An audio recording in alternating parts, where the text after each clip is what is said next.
Good day and welcome to Letters and Politics. I'm Mitch Jeserich. Today we're going to be in conversation about the history of what we refer to as the Dreamers and their movement. The Dreamers, these were people who were children when they came to the United States, oftentimes with their families. They grew up in the United States and they only really know of the United States as their home, and yet they are undocumented and without the privileges of citizenship. It's a movement with a rich history, and today we're very happy to be joined by Rafael Martínez to talk about it.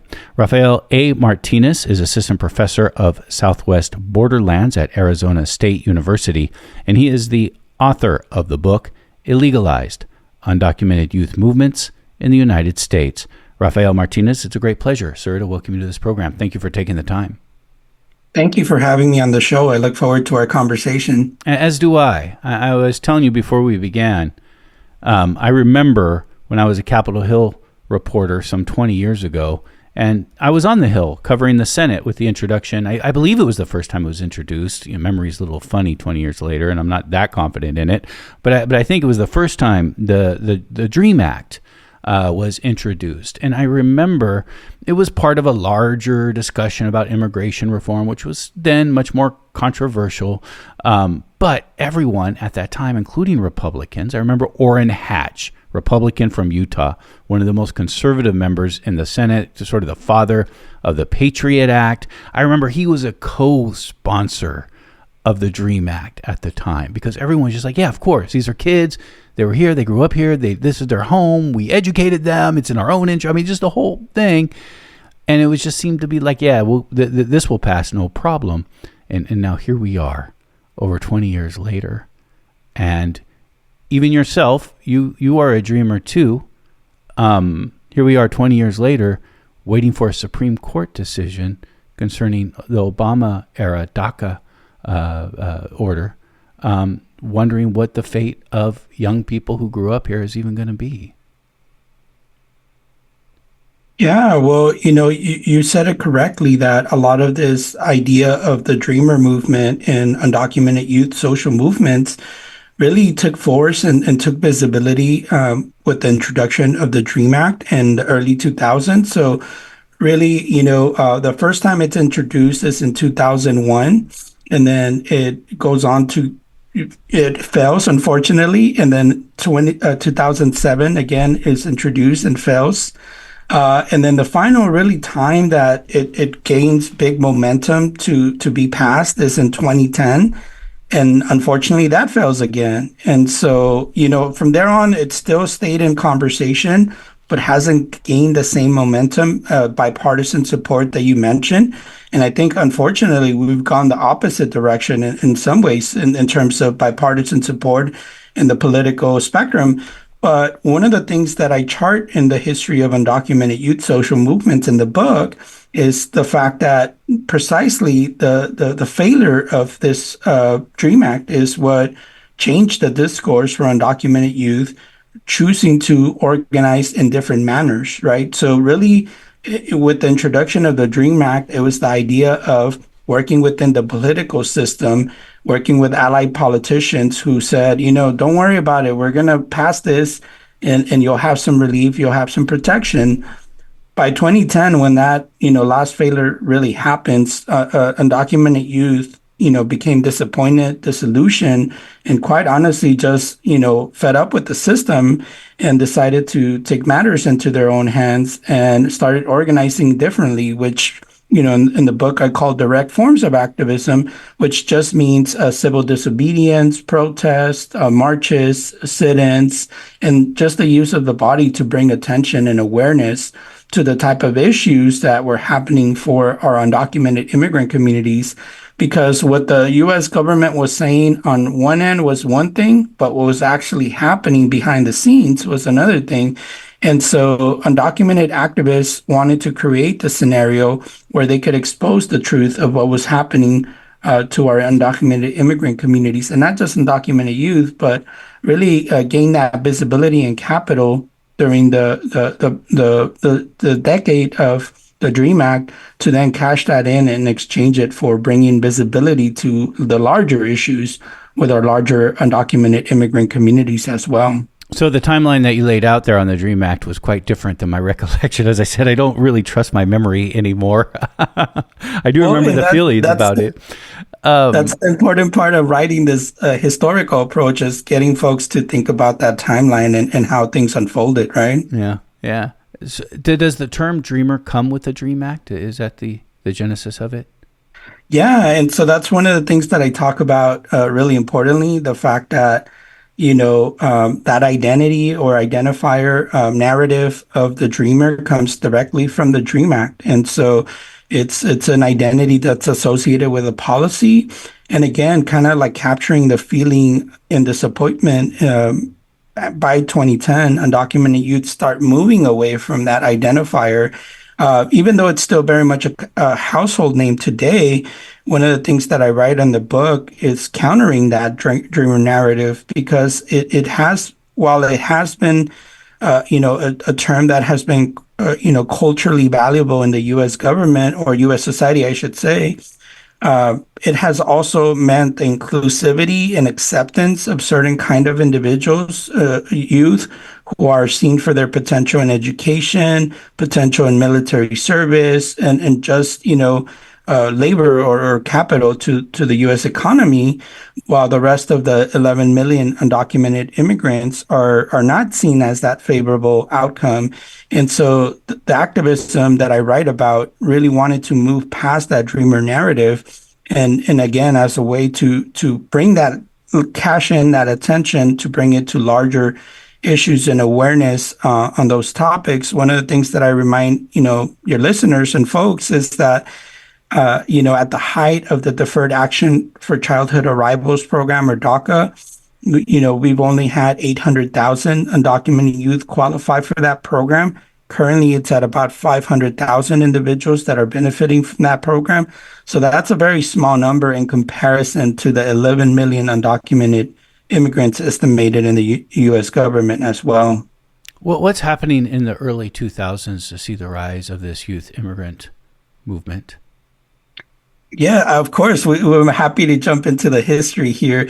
And that's one of the things that I wanted to show early on in the book, that, this history that we associate with the 2000s moving forward of undocumented youth social movements actually has a longer, history and background, of a longer date, starting with all the way from 1980s with the passage of Plyler versus Doe that gave undocumented immigrants access to K through 12 education.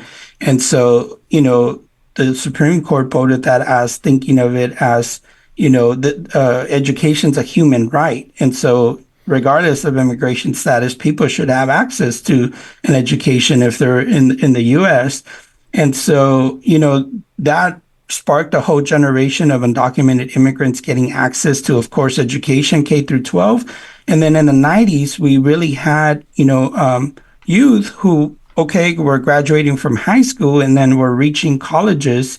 And then the question became, what's next? Like, how can we get access to higher education, universities, colleges across the U.S.? And it was really in California after, Prop 187 happens in California with Republican Governor Pete Wilson, who was very anti-immigrant. And, people mobilized, the youth in particular mobilized in the state of California. And this was during the time that I was growing up in California. So I grew up with all of these politics. I was part of that generation of critical consciousness of folks who said, we're not going to let California go in this direction. We're going to go ahead and change those politics. And so by the late 1990s, you had this really important case that I write about called Leticia A., where it was undocumented youth who were advocating and fighting with allied lawyers and folks for access to higher education in the state system and UC system in California. And then eventually that leads not directly right away to in-state tuition, but it does lead to access and leadership for a small group of undocumented youth. And then eventually in the early 2000s, as I mentioned with the DREAM Act, the other big movement that's happening nationwide is undocumented youth and allies advocating for access to higher education, where, Texas, of all places, right? Texas becomes the first state that grants in-state tuition to undocumented youth. California following pretty quickly with AB 540 in 2001, 2002. And so by the time that I get to college in 2004, I have in-state tuition, as a benefit thanks to the activism that's followed since the 1990s, well into the 2000s. And so I wanted to chart that as a longer history that, what we associate with Dreamers in the 2000s had actually been sitting on the shoulder of activists and activism that had been propelling this, many of whom never benefited from things like DACA or other benefits eventually, because they would time out or age out, I should say, of some of those programs. But anywho, to get a little bit more specific with your question, the other thing that was happening simultaneously was that the broader immigrant rights movement had traditionally been a labor rights movement. It didn't do much more than that. It didn't focus on other features besides, access to labor rights and things of that sort, which is, of course, very important work. But the other thing that was happening is that the immigrant rights movement was traditionally controlled by civil rights national organizations who kind of told, undocumented immigrants, stay in the back, stay in the shadows, we'll advocate on your behalf. You don't want to put yourself in danger and be detained or deported. And for the most part, that was, the way that activism carried. What happened was that when youth entered the scene with the DREAM Act in the early 2000s, that undocumented youth said, no, we don't want to go to the back. We don't want to go to the shadows. We want to be in charge of our messaging and talk about other things besides labor, right? Talk about identity, talk about different forms of organizing and activism.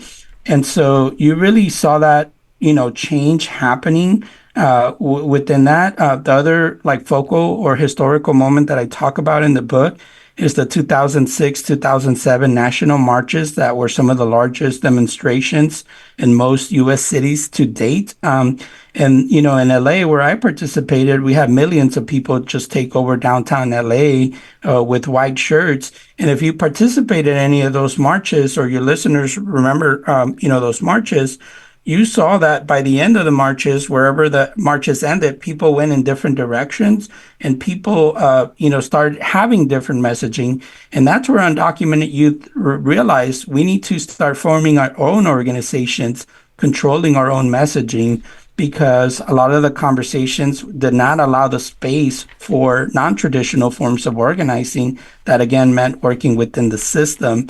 And so really by 2009, 2010, and those early second decade of the 2000s is when undocumented youth really start forming their own organizations and escalating their own activism. I do remember that march very well in 2006. I was in New York covering it, but wherever you were, it was happening across the country. It was one of the largest, if not the largest, demonstration, I think, in U.S. history, at least one of them.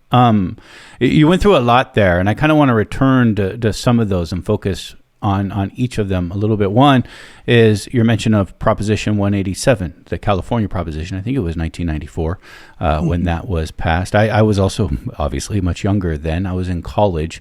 I was at San Francisco State University. I was thinking at the time, there's no way this is going to pass, right? I mean, San Francisco State University, a bastion of liberal and progressive thought. And, I was in my own bubble. I was like, well, there's no way nobody seems to like this. No way this is going to pass. And lo and behold, it passed with well over 60% of the vote. And I think Proposition 187 is really important in understanding sort of the modern history, anyways, of immigration politics. Because one, I think we've always had a history of really terrible immigration laws. But this was sort of a new era, it seemed to me, of immigration laws. You would see states like Georgia and especially Arizona and Texas follow up with sort of their own Proposition 187s. Now, I think it was the California State Supreme Court that ruled much of 187 was illegal and unconstitutional. It would require nonprofit workers and school teachers to report undocumented immigrants. I mean, it was crazy, this thing. And again, it passed with over 60%, but that's a turning point, I feel like. And that's when California begins to really go from a historically, traditionally Republican state into this blue state, Democratic controlled state that we know of today. And a lot of this is because of the organizing by immigrants and by minority communities in the state. Certainly. And, that's one of the things that I talk about. Activism always responds to systems of power. Systems of power are not infinite when we think about politics. And that was one moment, as you highlight, that, propelled the whole generation of youth, both who were undocumented, U.S. citizen and minority cultures, because, one of the things that we saw in the early 90s that we know of today in the larger U.S. context is that, I think our youth and our folks in the school education system realized that, in California, it's hard not to come across mixed status families, and as a result, also have mixed status communities, right? Which means that there's undocumented community members as well as, U.S. citizen or different statuses involved. And so it was really this rallying call in California that we saw people saying, we're not going to allow this to happen, and be carried out where our community members are going to be treated this way. And I write about it in that same way when even SB 1070 happened here in Arizona in 2009, where we've started to see, maybe slowly, not to the same extent, but slowly but surely, it propelled a whole generation of youth to get organized, a lot of allies to get organized and start changing the politics here in Arizona, where last, election, we saw the state go Democrat for the first time in many generations, many years. Of course, not so much this time around, but still, it was a very. But it's a battleground state now. Yeah. Exactly. Mm-hmm. And so, I think that both, organizing response to those repressive forms, but then also what we're experiencing now with the incoming president is going to be that, power also responds to activism. And so we also see that, these shifts at the national level with presidencies, but also at the state and local levels with, people for whatever reason wanting to shift those rhetorics and shift those politics. And so, it's a constant reminder that organizing, unfortunately, is never a done, matter. Unfortunately, we have to stay alert and continue to organize throughout these different cycles at the state, local level, as well as at the national, federal level. Education is such an important part of this story. You mentioned earlier the Supreme Court decision, Pyler versus Doe. From the 1980s. This was a Supreme Court decision that said undocumented youths had the right to public education. What was the reality before this decision for undocumented youth? It was one of those things. The reason that I went to court was because it was basically one of those things that, it was left up to the local schools and to the school system if they were to allow these children, these students to get access to not higher education, but just K through 12 education. And so you literally had, case studies or examples from all over the U.S. where, different forms of discrimination were happening, but also a whole generation of students, youth, that would grow up without access to education. And of course, the effects of that, regardless of status, is going to be felt in communities widely. And so, that's what eventually led to, it taking it up to the Supreme Court and making a decision on it. But also it was such an important decision because, I think when I talk about the idea of human rights in the context of education, but in the context of human rights violations treatment, when we're talking about detention, deportation practices, it's asking U.S. citizens what they're willing to quote unquote think of as human rights and human rights violations at the expense of citizenship. And education's one of those examples of why youth have been so fundamental in changing the way that we talk about immigrant rights in the United States. So again, understanding the rise of the immigrant youth movement, the Dreamers, others, etc., I understand that the concern about the use of the term Dreamers and its exclusionary aspects of it when it's a part of a much larger community. But still, understanding the rise of this youth movement in the last couple of decades is also understanding the role and power and influence of education, getting the right to a public education in the 1980s. In the 1990s, you mentioned, several states, including California and Texas, that then allowed for intuition costs for undocumented youth to go to universities. So this is all very much tied up into education and the right to be able to get an education. Yes. Oops. Sorry about that. I thought I had the recording noise off. Yeah, and so, access to education is an important. I'll give my personal example, right? I did, when I came into higher education in 2004, as I mentioned, I benefited from the activism of folks advocating for in-state tuition. So by the time that I got to it, I had in-state tuition. Now, I was part of the generation as well who wanted to, I was part of the generation who also advocated for state aid. And so we advocated. I'm so sorry about that. Sorry, I'm not hearing anything. You're fine. Oh, okay. Yeah, sorry. I was hearing stuff on my end. And so I was part of the generation who advocated for in-state aid. And we took buses of undocumented youth all the way to the state capitol in Sacramento, where we, worked with politicians and everything. But by the time that I left California in 2012, the California Dream Act hadn't passed, which means the California Dream Act is what gave access to state aid for undocumented youth. So I never benefited from that. My generation never benefited from that. But now that's another a policy that exists in California that does give access to in-state tuition for undocumented youth and access to state aid. I moved to the state of New Mexico, in 2012, and by then they already had driver's license, they had in-state tuition, and they had state aid for undocumented youth in that state. So, part of the ways that I talk about it, legality in my book, is also the idea of it very much predicated on the local state features of that state that gives access or again denies access, and those impacting the everyday choices that undocumented youth and their families have to make on an everyday basis towards, living a livable life, right? And so, yeah, things like education, healthcare. I always talk about, I didn't have a driver's license until I was 27 years old in the state of New Mexico. I didn't have access to healthcare until I was in my late 20s when I got my first job, thanks to now having access to DACA.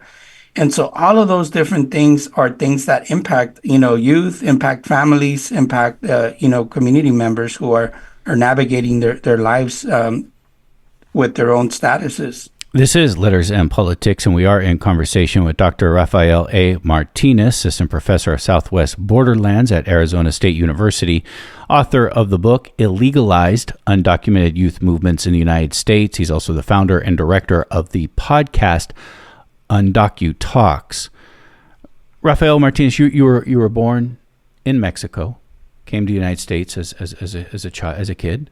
Tell me about the experience of that you had and that many people who also grew up undocumented in the United States. What's that like? What's that experience like growing up? Yeah. So my family and I migrated to the U.S. when I was 3 years old, and I celebrated my 4th birthday, just 20 days after arriving to the U.S. And particularly, we moved to L.A., but most particularly, we moved to South Central LA in the early 90s. And for some of your listeners who might remember the early 90s in LA, it was a time of a lot of social upheaval, a lot of things were going on. But in particularly by 94, we have what was known as the LA riots or the LA uprising of local residents addressing police brutality and the treatment after Rodney King. Exactly. And so that whole, I mentioned that incident or that historical moment because I remember my parents, like most immigrants' families, telling us, we're here for a better life. And then I'm literally looking outside my window and my neighborhood's on fire, right? And I'm looking at my parents and saying, like, what do you mean we're here for a better life? Like, our neighborhood's on fire. In Mexico, I was able to go outside and play with my friends. Here, I can't leave my door. So I think at a very early age, I started interrogating that idea of what does a better life in the U.S. look like, and who is that better life for or has access to that? Why is it that I, travel 30 minutes, I'm at the beach and those neighborhoods and those realities look very, very different than where I'm growing up. And so, I stood with all of those things, and my parents, never hit the idea that we were undocumented. It was something that was widely discussed and talked about at the dinner table, if you will. And then What by the does that time mean? How do you talk about it? What does that mean? well, it meant mostly it's like, oh, like imagine with your child, you're talking to them about like, oh, you don't cross the sidewalk without looking both ways. Oh, and by the way, you're undocumented, which means do not talk to anybody about your immigration status. If people ask, just say that you grew up here, that you were born here, right? It's almost like one of those things that like you're putting out those feelers for your child of like protecting them, right? Because you recognize that, that your child, but also your family could be endangered if you're detected or noticed that you might be undocumented. Again, we had the fortune of growing up in a community in a place like LA where most of our neighbors, a lot of our community was undocumented. So you grew up in a comfortable zone where a lot of our families or people are growing up in different places where that might not be the reality. And those conversations look radically also different for those feelings. But for me, it didn't really hit me until I became a youth, until I reached high school and my friends started getting their first, driver's license, their cars, going out on dates, going all of these different things that you associate with American youth. And for me, it was like, oh, I can't get a driver's license because California, again, didn't give them at the time, and so, the conversations of colleges were coming up and people were like, oh, I'm going to go off to college and do all these things. And I said, my only reality of going or having access to college is go to the local state school that is closest to me because, again, I don't have transportation. And two, because it's one of the most affordable schools that I can go to. And so, again, like, when you're coming of age, and you start really recognizing what your status means, it's going through all the motions of making the choices that you have access to or available to depending on your reality. And so, that's many undocumented youth were going through those motions. The other thing that happens, and I talk about in the book, is the rise of social media, right? And so I'm coming of age in high school and then going out to college during the time where social media was growing up, MySpace, Facebook, blogs, internet. And so when I started, hearing about undocumented youth organizing in these different ways, it was a form of visibility, of being seen, of being heard, but also online spaces that became a form of cultivating community across, internet sources of saying, oh, there's other folks out there. I thought I was the only one. Because even though you do know that some community members you're growing up with might be undocumented, again, it's not widely discussed. So there's this feeling of isolation as you're growing up. And it's not until you find your community of other folks who are growing up in those same perspectives that you are seen, that you are heard, and that you feel like you could cultivate a safe space with community in those ways. That's interesting because when I think about activism and social media, online activity, I usually think of hashtag Black Lives Matter, hashtag Me Too as movements that may have never sprung up. I mean, different, we've had movements before social media, but movements that sprung up in large part because of social media like that. I hadn't thought about immigrant youth movement even before that. Maybe being, and I want to be careful when I say the first because I haven't done a serious interrogation on this question, but it sounds like one of the first movements that grew up. out of It, it, social media. it definitely was one of those first movements that began reacting or responding. There's a few other ones that I include in the book that talk about, similar things. I know that Occupy movement was happening Yeah. in some of those early 2000s that really used the internet in really creative ways. Also around the world, there was other movements that we saw or learned about, in first instances through like, social media sites and things of that sort. But yeah, those two things went hand in hand where, the other thing that I write about as a historian, we talk about, archives. And so I wanted to talk about the idea of digital archives and how you can't write about this movement without the use of digital archives. And the question of how do you document undocumented social movements or activists, you don't. They were using their own digital archives and leaving this trail for us as like a scholar to be able to write about these social movements. Some of those, digital archives don't exist. So it was like maintaining that relationship with the activists to have access to some of that digital media. Some of it I did collect, and some of them I had to look at, websites like the Wayback Machine that, take snapshots of some of these earlier websites and social media sites that you could still, get snippets to be able to, see what was happening in particular years and time periods. So yeah, the rise of the internet coincided with the rise of undocumented youth social movements. As growing up in the United States, undocumented, is it a common experience that you just always have to be aware of that you have to just always be careful? I would say yes, absolutely. It's something that consciously or unconsciously is on your mind on a daily basis, right? And for example, I'll give you another great scenario. When DACA, passed, it was great and it's given us relief and it's given us access. But now that means I'm also planning my life accordingly to every 2 years, right? Because the DACA program, you have to renew every 2 years. And so that you have access to work permit and, no fear of deportation should everything go well for 2 years. But then as soon as those 2 years are coming up, or the renewal is coming up, it's that constant like state of fear, like, oh, I got to submit my application 5-6 months ahead of time. I got to have the funding and the support to be able to submit my application on time. I hope that it comes in on time because then, that's an awkward conversation with your employer. And it just carries on that way.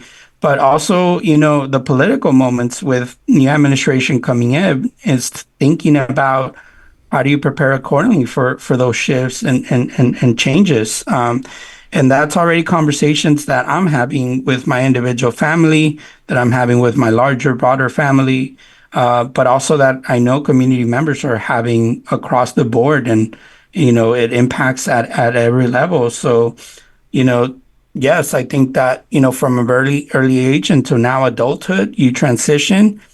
And I would even go a little bit further to say that even the day of tomorrow you get status, I don't think that fear ever really goes away because it almost becomes, not almost, it does become like a PTSD. I was going to say that. It sounds like if you 'cause grow up that way, any condition you experience for a prolonged period of time, that would be natural. That would be a natural outcome. I don't think it's somewhat PTSD. I would suspect it is PTSD. I don't mean to speak for you, and here I am, but no, you're right. And I say almost because even it's so hard to process all these things that it's like you're almost like, is it PTSD? No, of course it is. And I talked to good friends of mine who've now gained their status, who are U.S. citizens who were formerly undocumented.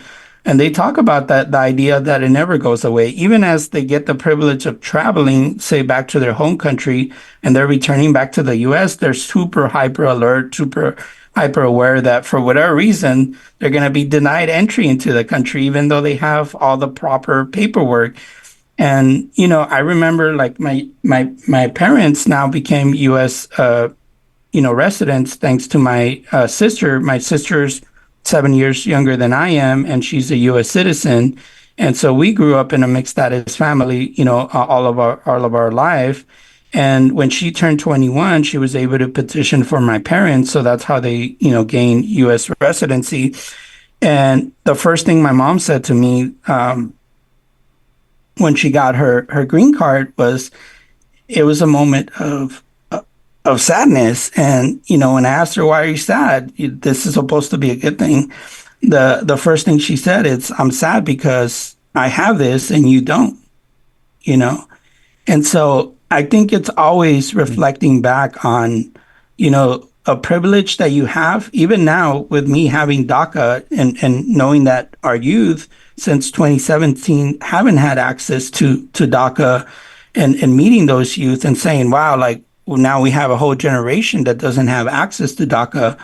As I've gotten into talking about the book and meeting community members across the U.S., that's something I didn't consciously think about, but I'm meeting youth all over the U.S. now who are sharing their story and telling me, hey, I don't benefit from DACA. I couldn't have access to DACA since the Supreme Court in 2017. And it almost feels like we're going backward, right? Like, I have the privilege of DACA. I'm able to be a professor thanks to DACA. But yet here we are, back to square one, where our youth is going through their higher education journeys without, access to DACA, fully undocumented, just like I did, in the early 2000s. And so I think that, navigating all of those things is a lot to process and much to think about. But again, I think it's important we keep having these conversations and we continue to organize. In October, the Supreme Court heard oral arguments about DACA. What are the possible outcomes in a decision we probably expect in the beginning of next year?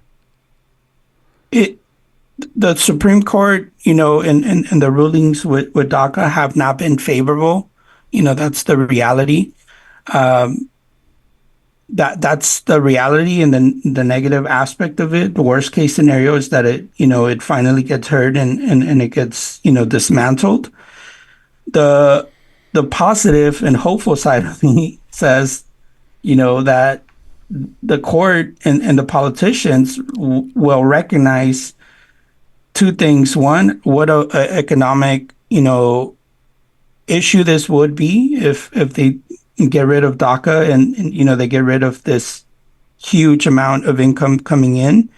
But also the second part, which I think is the most telling in regarding to my book, is that I don't know if the Supreme Court and the politicians are going to want that bad publicity on their hands, right? Because they recognize that if the day of tomorrow they get rid of DACA, there's going to be so much sentiment and a public outcry to DACA getting removed that it's going to spur a whole, conversation, a whole movement, a whole discussion. But at the same time, I think that, again, as community members, as individuals, we're planning for all of those different outcomes, and people are having those conversations individually at a family level, at a employment level as well, right? And also thinking about what are next steps. Thankfully, I think the movement is at a better state now where, I think there's more resources, more information, more education available where, our youth are able to transition into different opportunities, different things. It's not going to be ideal if DACA ends, but that's what gives me hope as well, thinking that, I think we're in a better state as a community to think about creative solutions together. Coming back to history, can you tell me about Elvira Arellano? Yeah, so Elvira is a fundamental movement or fundamental moment in undocumented youth forming critical consciousness. She was that wedge or that, bridge. I would like to think of her as a bridge between what I described earlier of transition from the traditional immigrant rights movement to really what we now call undocumented youth social movements. And again, the switch was that when she took sanctuary in a Chicago church in 2006 for a whole year, going into 2007. People are probably remembering this now. Yeah, she was the Yeah, one who took sanctuary in a Chicago church. I remember hearing about that story. yeah, and she reached wide visibility where she became one of, Time magazine's most influential individuals that year for the actions she was doing. But the switch was that when we think of the sanctuary movement of the 1980s, that means, refugees, asylum cases coming to the U.S. and taking sanctuary inside of churches so that they wouldn't be detained and deported. The switch was that, again, traditionally it was the civil rights activists who were advocating for the immigrant or the refugee asylum case. With Elvira's case study, she brought the cameras with her inside of her intimate space in sanctuary and really made the argument that the U.S. government was the one that was forcing her, to live this way and, parent her U.S. born child in these particular circumstances. All for what? Because she was trying to work in the United States and make a better life.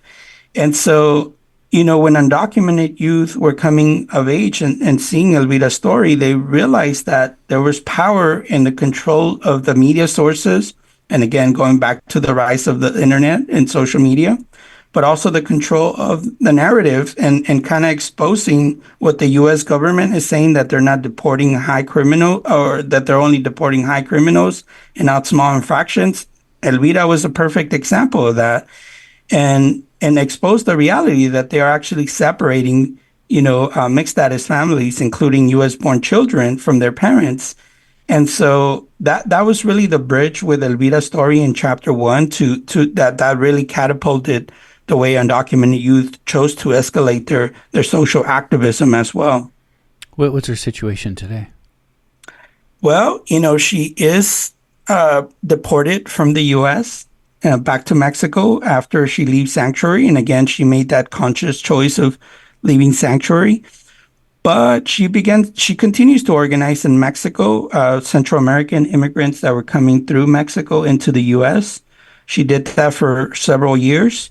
And again, I won't give it away, but I'll give a teaser if folks read chapter 3, which is about a campaign called Bring Them Home. And, the idea of like mass movement as mass migration and people coming in big numbers through legal ports of entry and demanding entry into the U.S. and what that does to the immigration system, that she links up with undocumented youth as part of this movement in chapter 3. And she's one of the people that is coming back to the United States or demanding to come back to the United States along with people. If people follow her story, they'll know a little bit about the idea that, she continues her activism, she continues her advocacy. But yeah, I would encourage your listeners to that was the neat thing of writing this as a history, right? The fact that we start with Elvira in chapter 1, and then Elvira kind of fades into the background of the book, if you will, but then she comes back in chapter 3 and links up forces with undocumented youth organizing who are escalating their activism. Bring Them Home campaign. This is a campaign of people who were deported, who basically saw the United States as their home. Yes, they, one of the things that they were challenging in this campaign is that as immigrants, you don't have access to mobility. You're landlocked, right? You can't go back to your home country and then return. And so you have families who haven't seen their parents or family members, their place of birth in over, decades. And so, what ends up happening is that, youth basically say, we're going to get a group of folks, go back to Mexico, and with our allied lawyers, we're going to prepare our paperwork to demand asylum in the United States. And so they do a whole high profile action where, media coverage from all over the world and the U.S. cover it. And, to everybody's surprise, it works. They're admitted into the U.S. And part of the action is that they knew they were going to be placed in detention, which when they go into detention, they infiltrate the detention center. And so they're exposing. So there's multiple layers to that organizing effort. But it was unprecedented because not only had it not been done or thought of, But every chapter, I also include a postscript, which is kind of like a conclusion, but kind of tells the readers what are some of the takeaways that from each historical moment and each activism that I write about.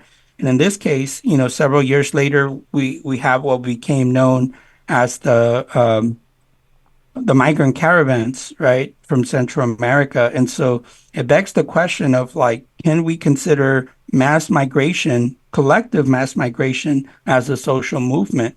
And certainly, I think that conversation continues today. We are having this conversation after the election of Donald Trump to a second term as president. What does that mean for you? The return to power by our 45th and now 47th president, really shows the backlash in American politics, but in American society. I think that we are seeing this shift from neoliberal presidency to a neoconservative, form of repression. And I think that, it's a response of power to a lot of things that we've seen in this country, right? And the activism that I write about talks about the realities that undocumented immigrant communities have been facing, just like other social movements. You mentioned the Black Lives Matter, the Me Too movement have been telling us that there's repression happening in our society at all these levels.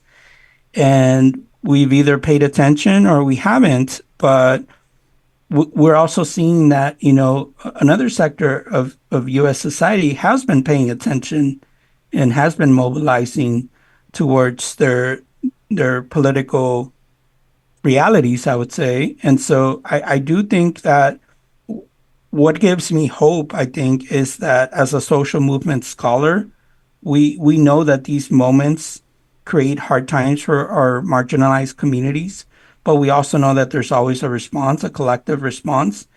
And I think that this will be no different. I think this will be a wake-up call for our undocumented immigrant communities, but also our allied communities more than ever to say, wake up, this is the America that we're living in, right? I think people are processing the elections and going through their belief or disbelief of what happened. And I think now it's the time to wake up and start mobilizing, start organizing, and start taking collective action, getting involved in these different things, because I think people are disappointed. And I do believe that eventually we'll have another pendulum shift, not only at the presidency, but with people advocating for a different form of politics and a different form of existing in the U.S. So that's where my hope currently is, as I'm still processing the elections myself. A galvanizing moment. I mean, there certainly was a galvanizing moment in 2016 after his election. Same weekend he was inaugurated, there was the Women's March all over the country, and more than, I think, 1 million people showed up in Washington, D.C. for that. And we saw... and then we saw, sort of what happened after the killing of George Floyd, and just these major movements happening in the street for racial and social justice. That all happened, I think, after the election of Donald Trump the first time. It will be, I guess it feels a little bit different right now than from 2016, but it will be interesting to see what happens here going forward. Mm-hmm. Yes, I think that it'll be a moment of collective action. That's where my hope is. And I think that there will be a response.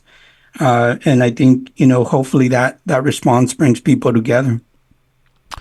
Dr. Rafael A. Martínez has been our guest. Rafael Martínez, assistant professor of Southwest Borderlands at Arizona State University. He is also the director and founder of the podcast UndocuTalks, and he is the author of the book that he has joined us to talk about.